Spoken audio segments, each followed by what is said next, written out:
نحمدہ ونصلی علی رسولہ الکریم، اما بعد فاعوذ باللہ من الشیطان الرجیم، رب اشرح لی صدری ویسر لی امری واحلل عقدۃ من لسانی یفقہوا قولی، رب یسر ولا تعسر وتمم بالخیر۔ پانچویں پارے کا آغاز ہم چوتھے پارے کی آخری آیت حرمت علیکم امہاتکم سے کریں گے۔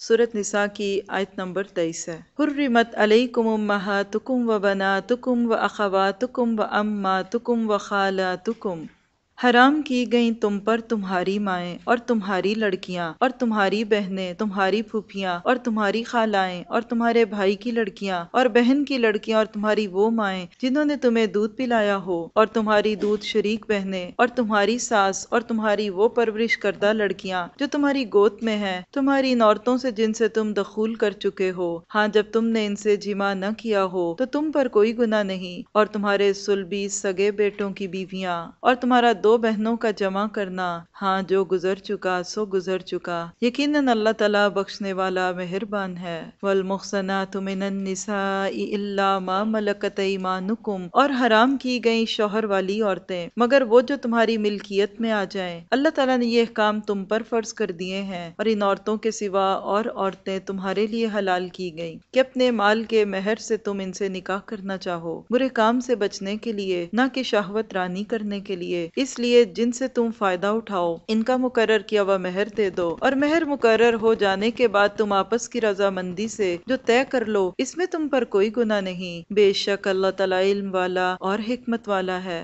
وَمَن لَّمْ يَسْتَطِعْ مِنكُمْ طَوْلًا، اور تم میں سے جس کسی کو آزاد مسلمان عورت سے نکاح کرنے کی پوری وسعت اور طاقت نہ ہو تو وہ مسلمان لونڈیوں سے جن کے تم مالک ہوئے ہو اپنا نکاح کر لے۔ اللہ تعالیٰ تمہارے اعمال کو بخوبی جاننے والا ہے، تم سب آپس میں ایک ہی تو ہو، اس لیے ان کے مالکوں کی اجازت سے ان سے نکاح کر لو، اور قاعدے کے مطابق ان کے مہر ان کو دے دو، وہ پاک دامن ہوں، نہ کہ اعلانیہ بدکاری کرنے والیاں، نہ خفیہ آشنائی کرنے والیاں۔ پس جب یہ لونڈیاں نکاح میں آ جائیں، پھر اگر وہ بے حیائی کا کام کریں تو انہیں آدھی سزا ہے، اس سزا سے جو آزاد عورتوں کی ہے۔ کنیزوں سے نکاح کا یہ حکم تم میں سے ان لوگوں کے لیے ہے جنہیں گناہ اور تکلیف کا اندیشہ ہو، اور تمہارا ضبط کرنا بہت بہتر ہے، اور اللہ تعالیٰ بڑا بخشنے والا اور بڑی رحمت والا ہے۔ یہ تھی آیت نمبر 23 سے 25، 23 to 25۔ اس کا عنوان ہے رشتوں کا تقدس پامال نہ کرو۔ اللہ تعالیٰ نے انسان کے اندر بہت ساری خواہشات رکھی ہیں جس کا تعلق فطرت کے ساتھ ہے۔ انہی خواہشات میں سے ایک خواہش سیکس کی خواہش ہے، شہوانی خواہش ہے، جو عورت اور مرد کے درمیان پائی جاتی ہے۔ اللہ تعالیٰ نے انسان کے جذبات کی حد بندی کی ہے، اسی طرح جیسے کھانے اور پینے کے کچھ ضابطے مقرر کیے، کچھ چیزیں حلال اور کچھ حرام کر دیں، اسی طرح شہوانی جذبات کے لیے بھی کچھ حدود اور ضابطے ہیں۔ اسلام چاہتا ہے کہ انسان ایک بامقصد زندگی گزارے۔ اگر گھر کے اندر رہنے والی خواتین سے نکاح جائز ہوتا تو گھر میں ہر وقت ایک ایسا شہوانی ماحول ہوتا کہ مرد کام نہ کر سکتے۔ اللہ تعالیٰ نے مردوں کو اس بیکاری سے بچانے کے لیے گھر میں ہر وقت عام رہنے والی، جو عام طور پہ گھر میں قریب رہنے والی خواتین ہیں، ان کو محرمات کہہ دیا۔ محرمہ اس عورت کو کہتے ہیں جس سے کسی مرد کا نکاح جائز نہیں ہوتا، کیونکہ اگر آپ ذرا تصور میں تو لائیے، میں تو ابھی بات کرنے لگی ہوں تو میرے رونگٹے کھڑے ہو رہے ہیں، اگر محرمات سے نکاح جائز ہوتا تو بڑی ہی تکلیف کے ساتھ کہوں گی کہ آپ اس وقت جہاں قرآن سننے آئی ہوئی ہیں، کیا آپ پورے اطمینان سے قرآن سن سکتی؟ آپ میں سے کتنی خواتین ہیں جو گھر میں بیٹوں اور بیٹیوں کو چھوڑ کے آئیں؟ کتنوں کے شوہر اس وقت رات کی جاب کے بعد تھکے ہوئے گھر آئے ہوئے آرام کر رہے ہوں گے، اور گھروں میں آپ کی جوان بچیاں بھی ہوں گی۔ ایک لمحے کے لیے سوچئے کیا نظام نہ بگڑ جاتا دنیا کا اگر باپ اور بیٹی کا نکاح جائز ہوتا، اگر بھائی اور بہن کا تعلق جائز ہوتا، اور ان کے دلوں میں آنے والے جذبات جائز ہوتے، تو کیا دنیا کا نظام چلتا؟ کیا مرد اطمینان سے گھروں سے جاب پہ جاتے جبکہ گھروں میں جوان مرد جو ہیں وہ موجود ہیں؟ اللہ تعالیٰ نے اتنی سخت حدیں رکھی ہیں، اس کے باوجود دیکھیے کتنی خرابیاں پیدا ہوتی ہیں۔ تو لہٰذا اللہ تعالیٰ نے فرما دیا کہ تمہاری تسکین کے لیے جو عورت میں نے رکھ دی، بس اسی سے اپنی نگاہوں کو پاک رکھو، اسی سے اپنی زبان کو پاک کرو۔ صرف یاد رکھیے کہ شہوانی تعلق شرمگاہ کا تعلق نہیں ہوتا، یہ تو ایک آخری حد ہے۔ اسلام چاہتا ہے کہ جہاں اللہ تعالیٰ نے جائز قرار دیا ہے تو انسان کی زبان اگر کوئی اچھی بات بولے تو اسی جگہ بولے، اگر کسی سے محبت کے بول بولنے ہیں تو اسی جگہ بولو، کسی سے محبت بھری بات سننی ہے تو تمہارے کان صرف اسی کی بات سنیں، کسی سے چیٹنگ کرنی ہے، تمہارے ہاتھ اگر لکھتے ہیں تو وہ صرف شوہر بیوی یا بیوی شوہر کے لیے لکھے، اس کے علاوہ کہیں اس کی اجازت نہیں۔ لیکن جب لوگوں کے اندر اللہ کا خوف نہیں ہوتا، جب لوگ نفس کے غلام ہونے لگتے ہیں، تو بعض دفعہ گھروں میں حلال رشتے ہونے کے باوجود حرام جگہوں پہ اپنی ہوس کو پورا کرتے ہیں۔ اللہ تعالیٰ نے انہی باتوں کے اندر ایک لمبی فہرست دینے کے بعد پھر وہ شرطیں بھی ہمیں بتا دی کہ اگر تم کسی سے نکاح کرنا چاہو تو اس کی شرائط کیا ہے۔ اگر آپ آیت نمبر 24 سے 25، صرف 2 آیتیں، بلکہ 24 آیت کا بھی کچھ حصہ، صرف 1.5 آیت میں اللہ تعالیٰ نے نکاح کے پورے ارکان بیان کر دیے کہ نکاح کے جو بنیادی رکن ہے اس کا تذکرہ کر دیا۔ صرف آپ کے فائدے کی خاطر صرف وہ لفظ بول دیتی ہوں کہ جن کے بغیر نکاح نہیں ہوتا۔ پہلی چیز ایجاب و قبول، یعنی زبان سے قبول کرنا پڑتا ہے۔ دوسری بات گواہوں کا ہونا، تنہائی میں کیا ہوا نکاح نکاح نہیں ہوتا۔ یہ نکاح کوئی نکاح نہیں کہ لڑکا لڑکی گھر سے بھاگ گئے اور کسی مسجد میں جا کے اس کے ممبر کے سامنے کھڑے ہو کے قسم کھا لیں کہ آج تم میری اور میں تمہاری ہوں۔ ایک ایسا میں نے واقعہ سنا کہ لڑکا لڑکی آپس میں انوالو تھے اور کسی طرح نہ جانے کیسے حرم میں پہنچ گئے، اور کہتے ہم نے کعبہ کے سامنے ہاتھ پکڑ کے ایک دوسرے کو کہا کہ ہم تمہارے شوہر اور بیوی ہیں۔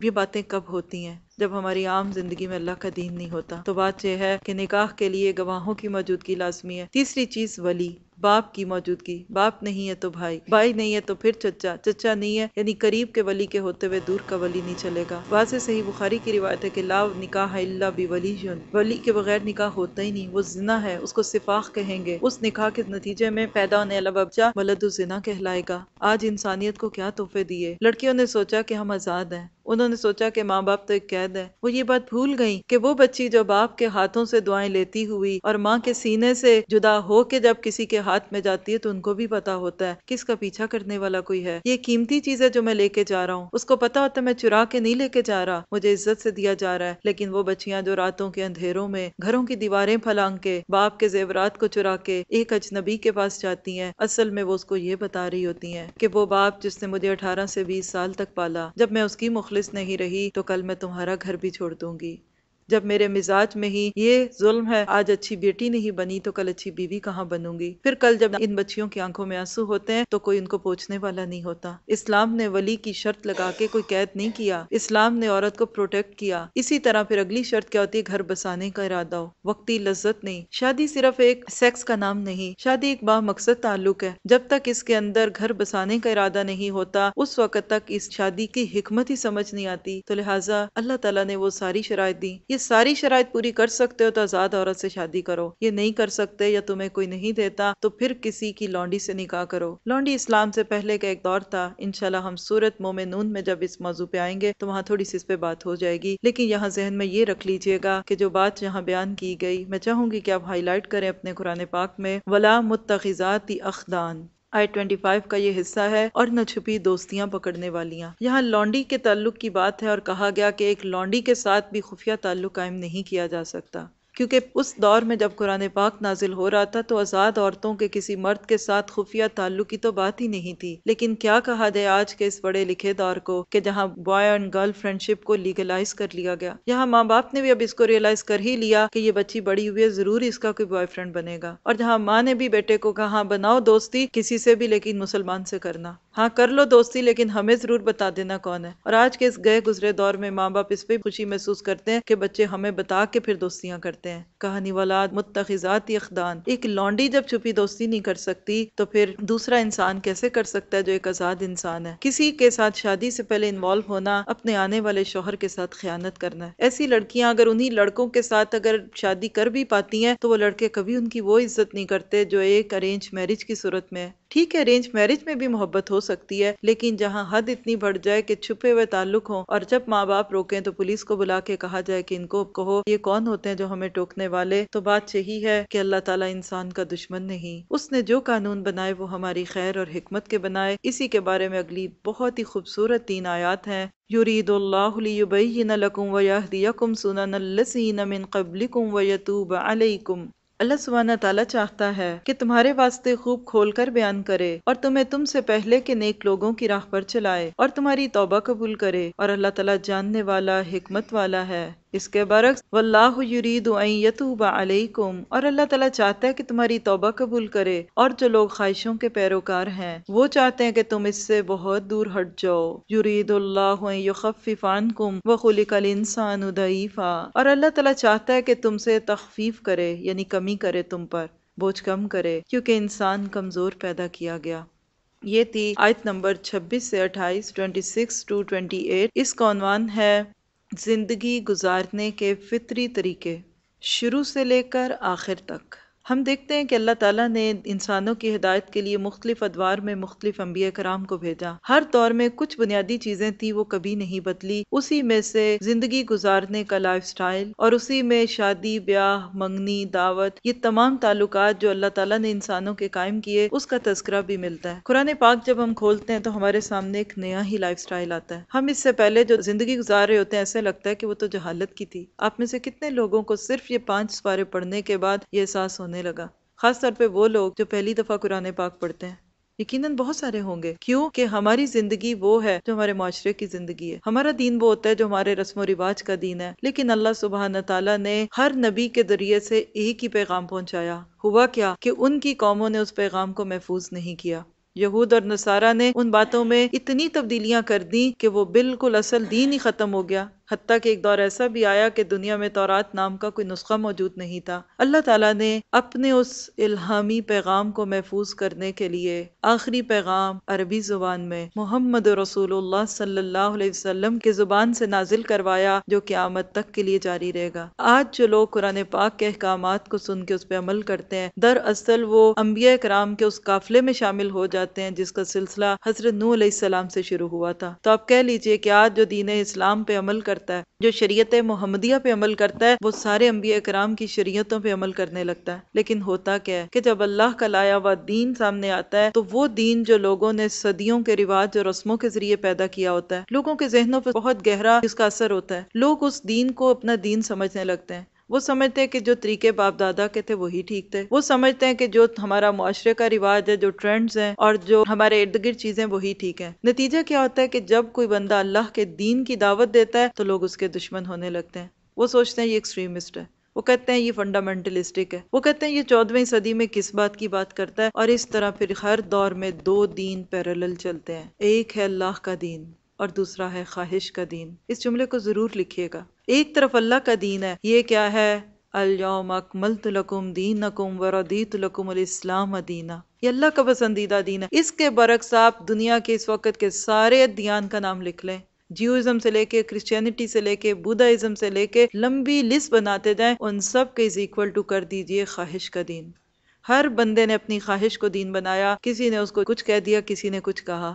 آج بھی وہ لوگ جو اللہ کے دین پہ آنا چاہیں گے، ان کو اپنی خواہشوں کے اوپر پابندیاں لگانی پڑیں گی۔ نقصان کیا ہوتا ہے؟ اللہ کا دین بہت بیلنس ہے، فطرت کے قریب ہے، اس نے پیدا کیا، وہ جانتا ہے مجھے کیا چاہیے، دوسرا کیسے جانے گا؟ جب دوسروں نے اس کو کیا تو نتیجہ کیا ہوا؟ کہیں افراط اور کہیں تفریط۔ مثال دوں گی کہ جیسے عورت کے ساتھ مرد کا تعلق، اسلام نے یہ تعلق کیسا رکھا کہ پیریڈز میں عورت کے ساتھ ایک مخصوص تعلق کے سوا ہر تعلق جائز ہے، کیونکہ عورت کے جذبات ہے، وہ کوئی اچھوت تو نہیں۔ یہود نے اس کے اندر کیا اضافہ کیا؟ اتنی شدت برتی، کہا پیریڈز میں عورتوں کو الگ کر دو، گھروں سے الگ کر دو، اور ان کو ایک ایسے ہاؤسز میں بند کر دیا جاتا تھا کہ جہاں پہ ان کو کسی کا ہاتھ نہ لگے، بعض خواتین کی شکل نہیں دیکھی جا سکتی تھی۔ اور افسوس یہ کہ آج بھی جاہلیت کی یہ رسم موجود ہے۔ کیلاش نام کی وادی ہے کافرستان، وہاں آپ دیکھیے تو ایک ایسے ہاؤسز بنے ہوئے ہیں جس کے باہر کھوپڑی کا جو نشان ہوتا ہے ڈینجر کا، وہ بنا ہوا ہے، اور اس میں پیریڈز والی ساری خواتین کو بند کر دیتے ہیں۔ اور ان کو کھانا کون دیتا ہے؟ گھر کا کوئی مرد، کوئی بچہ، اور وہ یوں پھینک کے آتا ہے کہ کہیں اس عورت کی شکل نہ دکھے۔ آج بھی یہ جہالت موجود ہے۔ نصارہ دوسری حد پہ چلے گئے، انہوں نے کہا کیا فرق پڑتا ہے، سب کرو، انہوں نے اس کے ساتھ صحبت بھی کر لی۔ اللہ کو پتا ہے کہ عورت کے لیے کیا چیز تکلیف دہ اور کیا نہیں۔ اللہ نے کیا فرما دیا کہ یسألونک عن المحیض قل هو اذی فاعتزلوا النساء فی المحیض۔ کون سا اصول اچھا ہے؟ اللہ کا اچھا ہے کہ انسانوں کا اچھا ہے؟ انسان ہمیشہ افراط تفریط کرتے ہیں۔ میں چھوٹی سی مثال دوں گی کہ ماں جو اپنے بچے کے لیے قانون بنا سکتی ہے نا، دنیا کی کوئی طاقت وہ قانون نہیں بنا سکتی۔ ماں کو اپنے بچے کی کیپیسٹی پتا ہوتی ہے، یہ کمزور ہے بیچارہ، یہ اتنا نہیں کر سکتا، یہ اتنا کھاتا ہی نہیں ہے، یہ اتنا کام کیسے کرے گا۔ اس کے برعکس ماں کی بجائے کسی اور کو کہا جائے نا کام بانٹ دو، تو بعض دفعہ وہ ظلم ہوگا۔ اللہ کے لیے کوئی مثال نہیں، وہ 70 ماؤں سے زیادہ پیار کرتا ہے۔ اس نے جو دین دیا وہ بیلنس دین تھا، اس کا دین جو تھا وہ آج بھی اسی طرح قابل عمل ہے جیسا 1400 سال پہلے تھا۔ آج ہم نے دنیا میں لوگوں کو اپنا محسن اور ماوا سمجھا۔ ہم نے سوچا کہ عورت جب تک مرد کے شانہ بشانہ کام نہیں کرے گی، شاید عورت کا حق ہی نہیں دیا جائے گا۔ حالانکہ وہ عورت جو بیچاری یہ گھر کے لیے تھی، آپ نے اس کو مرد بنا کے ہر جگہ کھڑا کر دیا۔ عورت پھر بھی رہی، بچہ پھر بھی اس نے پالا، حیض اور نفاس کی تکلیف اسی نے سہی، اس کا جسم کمزور تھا، اس کے اندر اتنی طاقت نہیں تھی، اس کے اندر بھول اور نسیان تھی، اس کو مینو پوز تھا۔ یہ سارے ظلم تو اس عورت پہ ہوئے کہ اس کو ایک عورت کے ساتھ ساتھ ایک مرد بنا دیا۔ اسلام ہمیشہ وہ قانون دیتا ہے کہ جو ہمیشہ چلتے رہیں۔ تو ہمیں اپنے قرآن پاک کے اس سفر میں ایک نیت کرنی ہے کہ ہم نے لوگوں کو دیکھ کے قانون وضع نہیں کرنے، ہم نے لوگوں کے قد اونچے دیکھ کے اپنے پنجوں پہ نہیں کھڑے ہونا، اچھل اچھل کے قد بڑا نہیں کرنا۔ اللہ نے جب کہہ دیا کہ یرید اللہ ان یخفف عنکم، اللہ نے آسانیاں کر دیں، تو پھر اللہ کو پتہ ہے خلق الانسان ضعیفا۔ اس آیت کو پڑھ کے تو مجھے واقعی وہی لگتا ہے کہ ماں اپنے کمزور سے بچے کو سینے سے لگاتی ہے، مجھے پتہ ہے میرا بچہ کتنا کمزور ہے۔ اللہ کہتا ہے لوگوں میں نے تم پہ ظلم تو نہیں کیا، تم کیوں یہ مسئلے کرتے رہتے ہو کہ اسلام بڑا مشکل ہے، اسلام ایسا، اسلام کو مت بدنام کرو، تم احکامات کو ان کی جگہ پہ لوگے، اللہ تعالیٰ خود ہی تمہاری زندگیوں میں امن اور چین عطا فرمائے گا۔ یا ایھا الذین آمنوا لا تاکلوا اموالکم بینکم بالباطل، اے ایمان والو آپس کے مال ناجائز طریقے سے مت کھاؤ مگر یہ کہ تمہاری آپس کی رضامندی سے ہو، خرید و فروخت اور اپنے آپ کو قتل نہ کرو، یقیناً اللہ تعالیٰ تم پر نہایت مہربان ہے۔ وَمَن يَفْعَلْ ذَلِكَ عُدْوَانًا وَظُلْمًا، اور جو شخص یہ نافرمانیاں، سرکشی اور ظلم سے کرے گا تو ان قریب ہم اس کو اس آگ میں داخل کریں گے، اور یہ اللہ پر بہت آسان ہے۔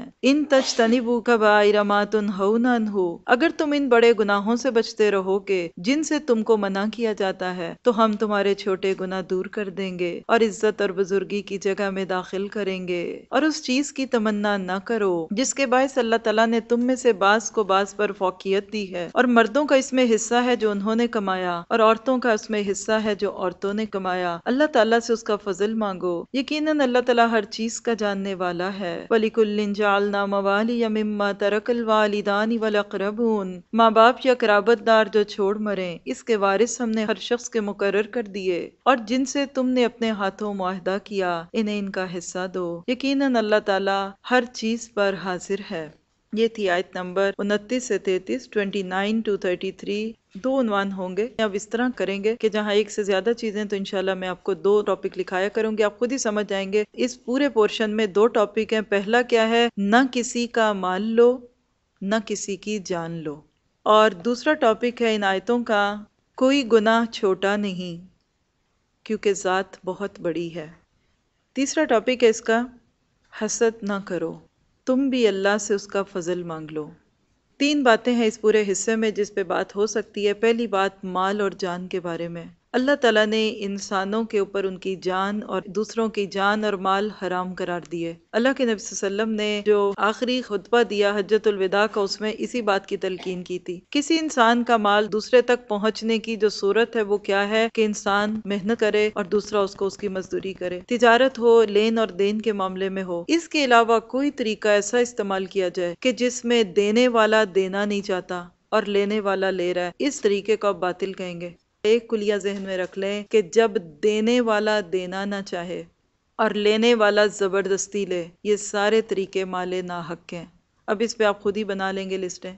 چوری کوئی نہیں چاہتا اس کا مال ہو، کوئی نہیں چاہتا کوئی دھوکے سے اس کا لے، رشوت دینے والا کبھی نہیں چاہتا رشوت دے، سود دینے والا کبھی نہیں چاہتا کہ وہ سود دے۔ اللہ سبحانہ تعالیٰ نے یہاں یہی بات کہہ دی کہ آج اگر دنیا میں کسی نے کسی کا مال ناحق طریقے سے لے لیا تو کل آخرت میں وہ اس کے پیٹ کے اندر آگ ہوگی۔ اسی طرح جان کے معاملے میں بھی یہی حق ہے، یہ جان ہماری اپنی نہیں، یہ امانت ہے۔ جیسا کہ انٹروڈکٹری سیشن تھا دوسرے دن کا، اس میں یہ بات کی تھی بدن اور روح کا تعلق، انشاءاللہ کہیں آگے آئے گا تو میں آپ کے لیے دہرا دوں گی، تو اس سے آپ ذہن میں رکھیے کہ ہماری روحیں اپنی نہیں ہیں، یہ اللہ کی ہیں۔ یہ جان اور روح کا جو رشتہ ہے یہ اللہ نے جوڑا ہوا ہے۔ اگر کوئی انسان کسی کا مال لیتا ہے تو مجرم ہے، اسی طرح کسی کی جان لیتا ہے تو اصل میں وہ اللہ کے حق میں اپنا حق وصول کرنے والا بن جاتا ہے۔ اللہ تعالیٰ نے اس کی سخت سزا دنیا میں رکھی ہے۔ اسی طرح ایک دوسری چیز اس حصے میں وہ کبیرہ گناہوں کی بات ہے۔ ہر دور میں اس پہ بہت بات کی گئی کہ کبیرہ گناہ کیا ہے اور صغیرہ گناہ کیا ہے۔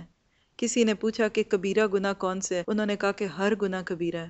کیوں؟ اس لیے کہ وہ اللہ اکبر کی نافرمانی ہے، اور ہر وہ گناہ کبیرہ ہے جس کو بندہ چھوٹا سمجھے، ہر وہ گناہ کبیرہ ہے جس سے آپ رک سکتے ہیں اور آپ نہیں رکتے، ہر وہ گناہ کبیرہ ہے جس کو کر کے آپ توبہ نہیں کرتے۔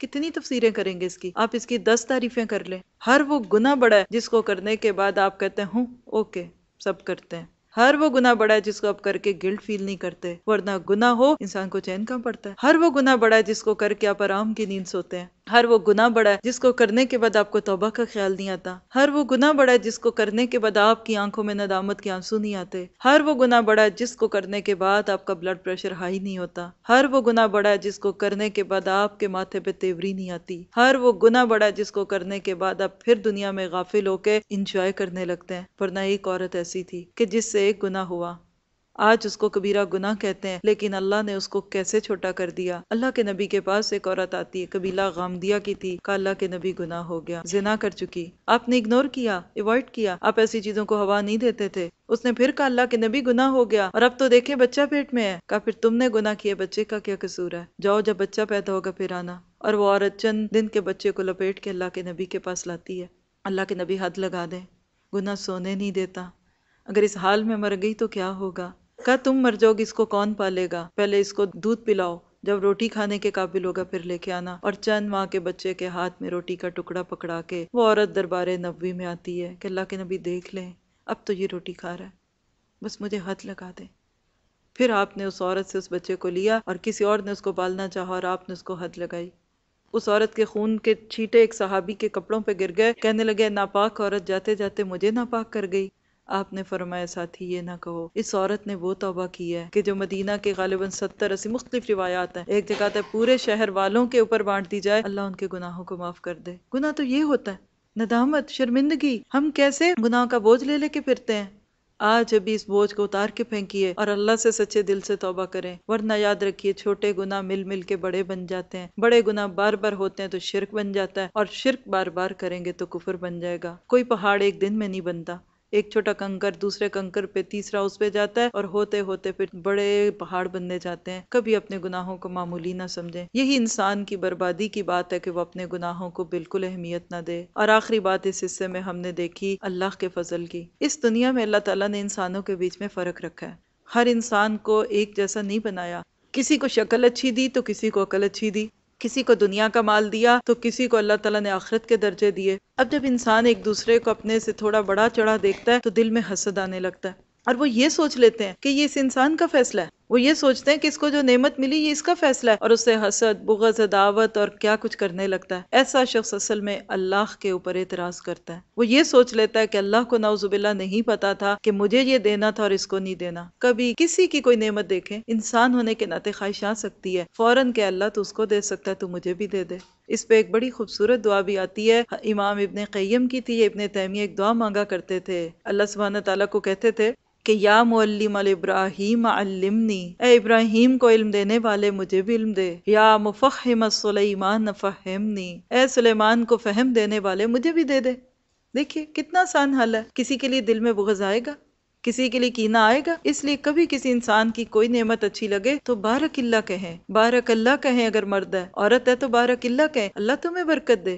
خوش ہیں اس کی نعمت کو دیکھ کے، دعا دیں. اور یہی صحابہ کرام کا عمل تھا. آج ہمارا حال ہے نعمت تو چھوڑیں، کسی کے کپڑے دیکھ کے دل میں آگ لگ جاتی ہے. محنت تو ساری میں نے کی تھی، اس کو کہاں سے مل گیا. میں نے تو اتنی محنت کی تھی کہ میرے جیسا سوٹ کسی کا نہیں ہوگا. اس شادی میں ساروں کی توجہ اس پہ چلی گئی. کیا کرنا ایسے جوڑے کو. اللہ کے نبی کیا سکھاتے ہیں کہ کسی کو اچھا جوڑا پہنا دیکھو تو کہو البس جدیدن عش حمیدن ومت شہیدن، تم نئے کپڑے پہنتے رہو اور تمہاری تعریف ہوتی رہے اور تم شہادت کی موت مرو.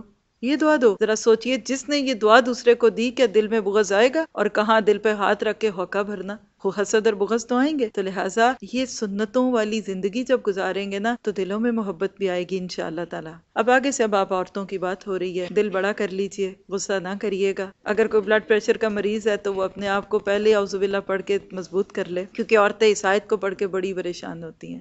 الرجال قوامون علی النساء بما فضل اللہ بعضهم علی بعض، مرد عورتوں پر حاکم ہیں، مرد عورتوں پر قوام ہیں، اس وجہ سے کہ اللہ تعالیٰ نے ایک کو دوسرے پر فضیلت دی ہے، اور اس وجہ سے کہ مردوں نے اپنے مال خرچ کیے ہیں. پس فرما بردار عورتیں خاوند کی عدم موجودگی میں بحفاظت الہی نگہداشت رکھنے والیاں ہیں، اور جن عورتوں کی نافرمانی اور بد دماغی کا تمہیں خوف ہو انہیں نصیحت کرو اور انہیں الگ بستروں پر چھوڑ دو اور انہیں مار کی سزا دو. پھر اگر وہ تابع داری کریں تو ان پر کوئی راستہ تلاش نہ کرو، بے شک اللہ تعالیٰ بڑی بلندی والا اور بڑی بڑائی والا ہے. اور اگر اگر تمہیں میاں بیوی کے درمیان آپس کی انبن کا خوف ہو یعنی لڑائی جھگڑے کا تو ایک منصف مرد والوں میں سے اور ایک عورت کے گھر والوں میں سے مقرر کرو، اگر یہ دونوں صلح کرنا چاہیں گے تو اللہ تعالیٰ دونوں میں ملاپ کرا دے گا، یقیناً اللہ تعالیٰ پورے علم والا اور پوری خبر رکھنے والا ہے۔ یہ تھی آیت نمبر 34 سے 35۔ ان کا عنوان ہے رب کا فیصلہ، یہ لکھیے، پھر اس کے بعد 2 ایرو ڈالیے، بیچ میں لکھیں رب کا فیصلہ، پھر 1 ایرو ڈالیے قوامیت مرد کے لیے، اور نیچے ایک ڈاؤن ایرو کیجئے اطاعت عورت کے لیے۔ آسان لفظوں میں بتا دیتی ہوں، اللہ تعالیٰ نے عورت اور مرد کی بانٹ کی۔ دنیا میں جب بھی کوئی ادارہ بنتا ہے نا تو اس کے لیے ٹیم مقرر کی جاتی ہے، ہر بندے کا ایک مختلف رول ہوتا ہے اور ہر بندہ مختلف کام کرتا ہے، اور ہر ایک کا رول جو ڈیفائن ہوتا ہے وہ اس کی صلاحیتوں کے تحت ہوتا ہے۔ کسی بھی ادارے میں بہت سارے کام کرنے والے ورکرز، ہیلپرز، والنٹیئرز ہو سکتے ہیں، لیکن امیر یا لیڈر ایک ہی ہوتا ہے، کیونکہ 2 لیڈرز کا ہونا کسی کے نظام کو بگاڑ سکتا ہے، اور یہ درس ہمیں کائنات سے ملا کہ اللہ کی ذات ایک ہے، تبھی تو سارا نظام چل رہا ہے۔ قرآن پاک میں ایک جگہ آتا ہے کہ اگر 2 خدا ہوتے تو زمین و آسمان بگڑ جاتے۔ لہٰذا دنیا کے کسی ادارے کے اندر جب یہی تقسیم ہے تو اللہ سبحانہ تعالیٰ نے جب خاندان کا نظام پیدا کیا تو اس میں بھی یہی ترتیب رکھی، مرد کو قوام بنا دیا۔ قوام کا لفظ عربی میں مینجمنٹ کرنے والا، حقوق کو پورا کرنے والا، ذمہ داریوں کو پورا کرنے والا، مال خرچ کرنے والا، ٹیک کیئرر۔ انگلش میں اس کا ترجمہ ہو سکتا ہے مینیجر۔ آپ میں سے جو لوگ جاب کرتے ہیں وہ دیکھتے ہوں گے کہ مینیجر کی کیا جاب ہے۔ ایک وقت ہوتا ہے وہ ہاتھ سے کچھ نہیں کرتا، صرف اس کو کام کروانے ہوتے ہیں، اور ایک ایسا بھی لمحہ آ سکتا ہے کہ واش روم صاف کرنے والا کوئی نہیں آیا تو اس کو وہ بھی کرنے پڑیں گے۔ بس یہی کیفیت ہے ایک مرد کی۔ اگر آپ مرد کا یہ رول سمجھ جائیں گے تو انشاءاللہ تعالی اس آیت کو پڑھ کے کبھی غصہ نہیں آئے گا۔ جس طرح کسی ملک کا ایک صدر، ایک وزیر اعظم ہوتا ہے، اسی طرح مرد گھر کا ذمہ دار ہے۔ فطری طور پہ اللہ تعالیٰ نے مرد کو مضبوط بنایا ہے، اس کے اندر حوصلہ زیادہ ہوتا ہے، اس کی جسمانی ساخت زیادہ اسٹرانگ ہوتی ہے، جذباتی نہیں ہوتا، غصے میں آ جاتا ہے لیکن پھر بھی اپنی عقل پہ اس کو قابو ہوتا ہے۔ اس کے برعکس عورت نازک مزاج ہوتی ہے، جسمانی طور پہ کمزور ہوتی ہے، ارادے اس کے متزلزل ہوتے رہتے ہیں، بازار جا کے 10 دفعہ کہتی ہے لے لوں چیز کے نہ لے لوں، 4 دفعہ پھر کے آتی ہے، پھر بھی کہتی ہے کہ ابھی بھی سوچا نہیں، اور پھر جائے گی تو ملے گی نہیں۔ کمر اتنی پتلی رکھنا چاہتی ہے کہ سارا دن اس کو ہی ناپتی رہتی ہے۔ دل اتنا چھوٹا ہے کہ چھوٹی سی بات پہ موٹے موٹے آنسو آ گئے، اور بھول اتنی ہے کہ الماری کھول کے کھڑی ہو کے کہتی ہے پتہ نہیں کیوں کھولی تھی الماری۔ اب ذرا آپ سوچیں کہ ایسا شخص اگر کسی جگہ کا بڑا بنا دیا جائے تو اس جگہ کا حال کیا ہے؟ اللہ ہی حافظ ہے نا۔ اس لیے اللہ کے نبی نے فرمایا کہ جس جگہ کے معاملات عورت کے ہاتھ میں ہوں گے نا تو وہ جگہ فلاح نہیں پائے گی، اور یہ اتنی بڑی حقیقت ہے کہ جس کو اگر عورت سمجھ جائے تو اللہ کا شکر کرے۔ میں تو کہتی ہوں اللہ کا لاکھ شکر کیجیے، اللہ نے آپ کو یہ ذمہ داریاں نہیں دی۔ مرد سے قوامیت ہے مطلوب، 2 وجوہات ہیں، بما فضل اللہ، اللہ نے مضبوط بنایا، جسمانی ساخت ہے، اور دوسری وبما انفقوا من اموالہم، ایک مرد اپنی کمائی کا 90% بلکہ اس سے بھی پلس اپنے گھر والوں پہ لگاتا ہے۔ کوئی اپنے مرد سے جا کے پوچھ لے، اور مرد بیچارے تو گنتے ہی ہوں گے۔ اگر کسی کی $2000 بھی تنخواہ ہے نا، آپ دیکھیں ایک مرد کا ذاتی خرچہ $200 سے زیادہ نہیں ہوتا، جس میں اس کی گیس بھی ہوگی، اس میں اس کے کوئی لنچ کی باتیں بھی ہوں گی، اس کے ٹول ٹکٹس بھی ہوں گے۔ کچھ مرد ہوتے ہیں بہت کم کہ جن کو پہننے اڑنے کا شوق ہے، وہ کپڑے بناتے ہوں گے، کچھ ہوں گے، لیکن غالب بات یہی ہے کہ مرد بیچارے سفید کپڑوں میں، اور عورت کو دیکھیے وجود زن سے ہے تصویر کائنات میں رونق ہے۔ آپ اپنے کپڑوں کے رنگ گنیں، کتنے رنگ کے جوڑے ہیں آپ کے پاس؟ بلکہ آپ کہیں گے وہ آسان ہے کہ جن رنگوں کے نہیں ہیں، ان کی پرچیاں کاٹ کے رکھی ہوئی ہیں کہ اب جاؤں گی تو یہ سوٹ لوں گی۔ اور اس کے برعکس عموماً مرد کیا پہنتے ہیں؟ اگر کوئی شلوار قمیض پہنتا ہے تو وائٹ، اور اگر بیچارہ کوئی جین پہنتا ہے تو وہ بلو، اور وہ بھی اب پھٹی ہوئی۔ مجھے اتنا رونا آتا ہے ایسے لوگوں کو پھٹی ہوئی پینٹوں میں دیکھ کے، جو باہر لڑکے لڑکیاں پھرتے ہیں۔ میں کہتی ہوں اتنے مفلس اور کلاش، کوئی اگر صدقہ قبول کرے تو ایسوں کو دو کہ ایک پینٹ تو سلامت لے لو۔ لیکن اب دیکھیے کہ ایسی چیزیں جس مرد کو اللہ تعالیٰ نے اتنا کچھ دیا تو کیا پھر عورت نہ کرے؟ یہاں آپ ایک چھوٹی سی چیز ذہن میں لکھ لیں، ایک کلیہ لکھانا چاہوں گی۔ کلیہ مین جیسے رول کہہ لیجئے کہ جتنا کوئی درد سہے گا نا اتنا ہی پھل پائے گا۔ شادی کی صورت میں سارے کا سارا خرچ اسلام میں مرد کے ذمہ ہے۔ شادی کے سارے معاملات، عورت کے لیے گھر کا انتظام، عورت کے تحفظ کی چیزیں، اس کے لیے رہنے کا کمرہ، اس کے استعمال کی چیزیں، اس کا حق مہر، سب مرد کے ذمہ ہے۔ جب مرد اتنی ایفرٹ سہتا ہے، ساری زندگی اس کے نانفقے کا ذمہ لینا، یہ جو صدقہ حق مہر کی صورت میں ہم دیتے ہیں وہ مرد کی صداقت کی دلیل ہے۔ صدقہ کہتے ہیں حق مہر کو، اصل میں یہ مرد کے فیئر ہونے کی، مرد کے ٹروتفل ہونے کی دلیل ہے کہ یہ مرد ویری سیریس کہ اس عورت کا ساری زندگی خرچہ اٹھائے گا۔ لوگ اس کو کہتے ہیں یہ عورت کی قیمت ہے، یہ قیمت نہیں ہے، یہ مرد کی طرف سے صداقت ہے اس بات کی۔ اب آپ دیکھیے کہ ایک مرد جب اتنا کچھ کرے تو اگر اس کے بدلے میں کیا اس کو اتھارٹی نہیں ملنی چاہیے؟ عورت سے مطلوب کیا ہے؟ ایک ہی بات، فالصالحات۔ آپ اس لفظ پہ غور کر کے دیکھیے کہ اللہ تعالیٰ نے کہا فالصالحات، صالحہ کے لفظ سے بات شروع کی، مومنہ نہیں کہا، نساء نہیں کہا، عمرانی کہا۔ عورت سے مطلوب کیا ہے کہ وہ مرد کی برتری کو قبول کر لے۔ یہ ایک جملہ لکھ لیں کہ بہترین عورت وہ ہے جو اللہ کے اس تخلیقی منصوبے کو قبول کرتے ہوئے مرد کی برتری کو تسلیم کر لے۔ بس یہ ایک ہے ویک پوائنٹ ہر مرد کا، کہ وہ یہ چاہتا ہے کہ اس کی بیوی اس کی عزت کرے۔ آپ یہ کام کر لیں، آپ صالحہ بن جائیں، قانتہ بن جائیں، آپ اس مرد کی چیزوں کی حفاظت کرنے والی بن جائیں، آپ یقین کریں وہ مرد بھی آپ کا ہے، اس کی جیب بھی آپ کی ہے، اس کے اچھے جذبات بھی آپ کے ہیں، وہ آپ کی کیئر بھی کرے گا۔ لیکن جو عورت صالحہ نہیں بنتی، قانتہ نہیں بنتی، اور مرد کی اس برتری کو قبول کرنے کی بجائے خود برابر کھڑا ہونا چاہتی ہے، تو پھر اس کو وہ بوجھ بھی اٹھانے پڑتے ہیں جو کہ اصل میں وہ اٹھا نہیں سکتی تھی۔ اگر ایک عورت اللہ تعالیٰ کے اس فیصلے کو قبول کر لے، کیا مشکل ہے؟ صرف آپ اگر اس چیز کو سمجھ جاتے ہیں تو آپ دیکھیں گے کہ بہت ساری چیزیں جو انسان کو اپنی زندگی میں آسان ہونے لگتی ہیں۔ ایک چھوٹی سی بات ایڈ کرواؤں گی اس میں کہ مرد نے خرچ کیا تو مرد کی قوامیت ہو گئی۔ اب وہی عورت اس کے بچے کی ماں بننے والی ہے، وہ اس کے سارے مراحل سہتی ہے، پریگننسی کے سارے مشکلات وہ اس کے اوپر سہتی ہیں، ڈیلیوری کے پین سارے اس کے ہیں، بچے کی پیدائش اس کی ہے، بعد میں دودھ اس نے پلانا ہے۔ اس صورت میں کیا ہوا کہ عورت نے تکلیف سہی، اس تکلیف کا بدلہ کیا ملا کہ ماں کا حق باپ کی نسبت 3 گنا ہے۔ صرف عورت 1 سال بلکہ 9 مہینے تک اگر مرد کو قوام مان لینا اور اپنے سے 1 سٹیپ اوپر رکھ لے تو پھر اس کے بچے کی ماں بنتے ہی وہ اس سے 3 سیڑھیاں اوپر چلی جائے گی۔ اللہ نے کس پہ ظلم کیا؟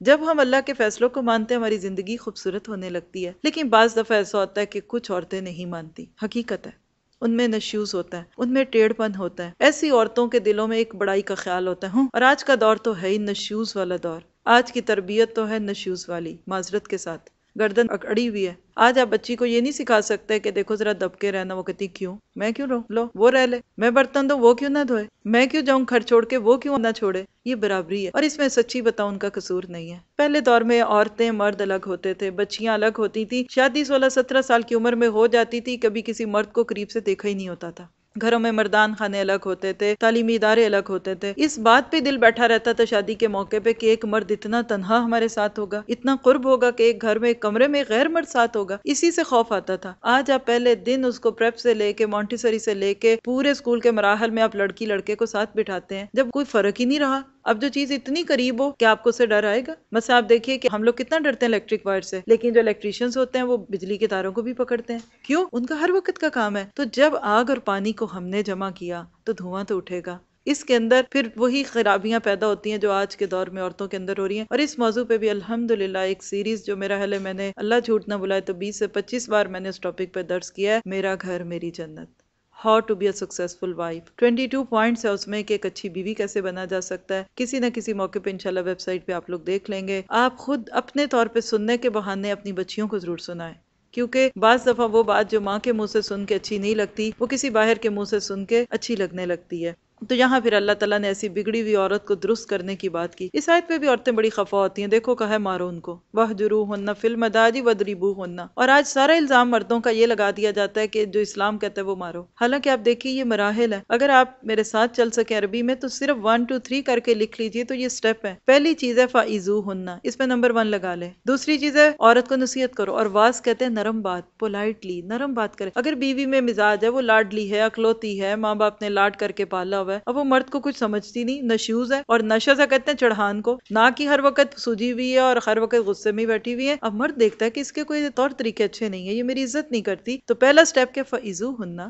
پیار سے بات کرو، بیگم کیا بات ہے، کیا چاہیے آپ بتاؤ، میں کیسے آپ کے ساتھ معاملہ کروں۔ ہو سکتا ہے مرد کے نرم لفظ جو ہے اس کے دل کو بدل دیں، یہ پہلا سٹیپ ہے۔ سنبھل جائے ویل اینڈ گڈ، کوئی بڑی بات نہیں، ہو جائے، ایسا ہونا چاہیے۔ جیسے ماں باپ سمجھاتے ہیں ایسے عقل مند شوہر بھی بیویوں کو سمجھا سکتے ہیں، اور وہ بچیاں جو اپنے ماں باپ کی سن لیتی ہیں وہ شوہروں کی بھی سن لیں گی۔ اس کے بعد نہیں ہے تو پھر وَاهْجُرُوهُنَّ فِي الْمَضَاجِعِ، پھر یہ دوسرا سٹیپ ہے، پھر گھر میں رہتے ہوئے بستر الگ کر دو، کیونکہ بیوی کے لیے یہ بڑی گہری چوٹ ہوتی ہے۔ ایک وہ ہے کہ بیوی نخرے دکھائے کہ مجھے تمہارے ساتھ نہیں سونا، یا میں تمہاری خواہش نہیں پوری کر سکتی، اور بہت ساری عورتوں کو یہ بھی بہت ایک مان ہوتا ہے کہ ہم اپنے مرد کا یہ تقاضا نہیں پورا کر سکتے، اور دوسری صورت ہے کہ اچھا مرد ہی کہہ دے تم کیا، میں تمہیں منہ نہیں لگاتا، مجھے تمہاری ضرورت نہیں، یہ بات عورت نہیں برداشت کر سکتی، اور یہ معاملہ گھر میں رہے گا۔ صحیح بخاری کی روایت ہے کہ لا تہجر الا فی البیت، مت چھوڑو مگر گھر کے اندر، یعنی وہ مرد جو روٹ کے گھر سے باہر چلے جاتے ہیں یا وہ بیویاں روٹ کے آتی ہیں، وہ غیر شرعی بات ہے۔ گھر میں رہتے ہوئے لاک کرو، ہو سکتا ہے اس کا شعور کام کرے گا کہ ہوا کیا، یہ تو بات بگڑنے لگی، سنبھل جائے گی تو ٹھیک ہے، نہیں تو پھر تیسرا علاج۔ اور یاد رکھیے یہ گھر بچانے کے مرحلے ہیں، انہی آیتوں کا جو ہم نے ٹاپک لکھا تھا اس کے ساتھ آپ یہ جو دوسرا حصہ جو ہم ڈسکس کر رہے ہیں اس کا ٹاپک لکھ سکتے ہیں کہ ٹوٹتے ہوئے گھر کو بچانے کے مرحلے،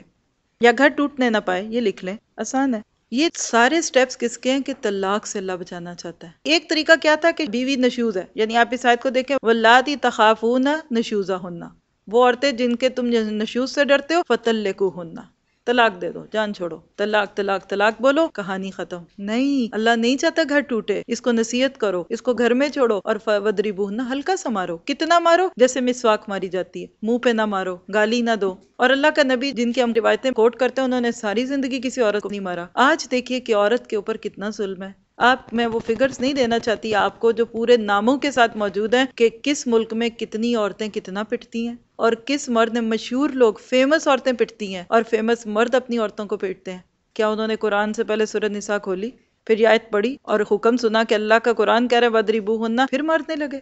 آج ہم سارا الزام اس پہ لگاتے ہیں۔ ہم اپنے گھروں میں دیکھ لیں کتنی عورتوں کو مار پڑتی ہے، ہماری خالاؤں کو، ہماری پھوپھیوں کو، ہماری ماموں کو۔ کوئی ایک ریئر کیس ہوگا جو بہت ہی زیادہ جہالت والا کیس ہوگا، کبھی مار نہیں پڑی، لیکن ہم غیروں کی باتیں بولنے لگتے ہیں، اور نتیجہ کیا ہوتا ہے کہ پھر شرمندہ پھرتے ہیں۔ کہا نہیں، ہلکی سی مار لگاؤ، پھر اگر مان جاتے ہیں تو پھر کوئی بات نہیں ہے، اور باقی رہ گئی بات کہ اب بھی بات نہ بنی۔ اختلاف اتنے بڑھ گئے کہ دونوں طرف دماغ خراب ہوئے ہیں، سوچنے سمجھنے کی صلاحیت ختم ہو گئی۔ اب کیا ہوتا ہے کہ جب دو لوگ آپس میں اتنے زیادہ الجھ چکے ہیں کہ ان کی عقل ہی معاف ہو گئی، تو کہا اب تیسرے کو بلا لو، اب باہر کا معاملہ ہے، فَاصْلِحُوا بَيْنَهُمْ، کوئی تیسرا شخص آئے گا جو نیوٹرل ہوگا، وہ دونوں کی سنے گا اور اس معاملے کو بہترین طریقے سے کرنے والا بنا دے گا۔ تو بات یہ ہے کہ آپس کے معاملات کے اندر انسان اگر اللہ تعالیٰ کی رہنمائی سے فائدہ اٹھائے تو گھروں میں بھی انشاءاللہ سکون اور چین ہوگا، اور باہر بھی۔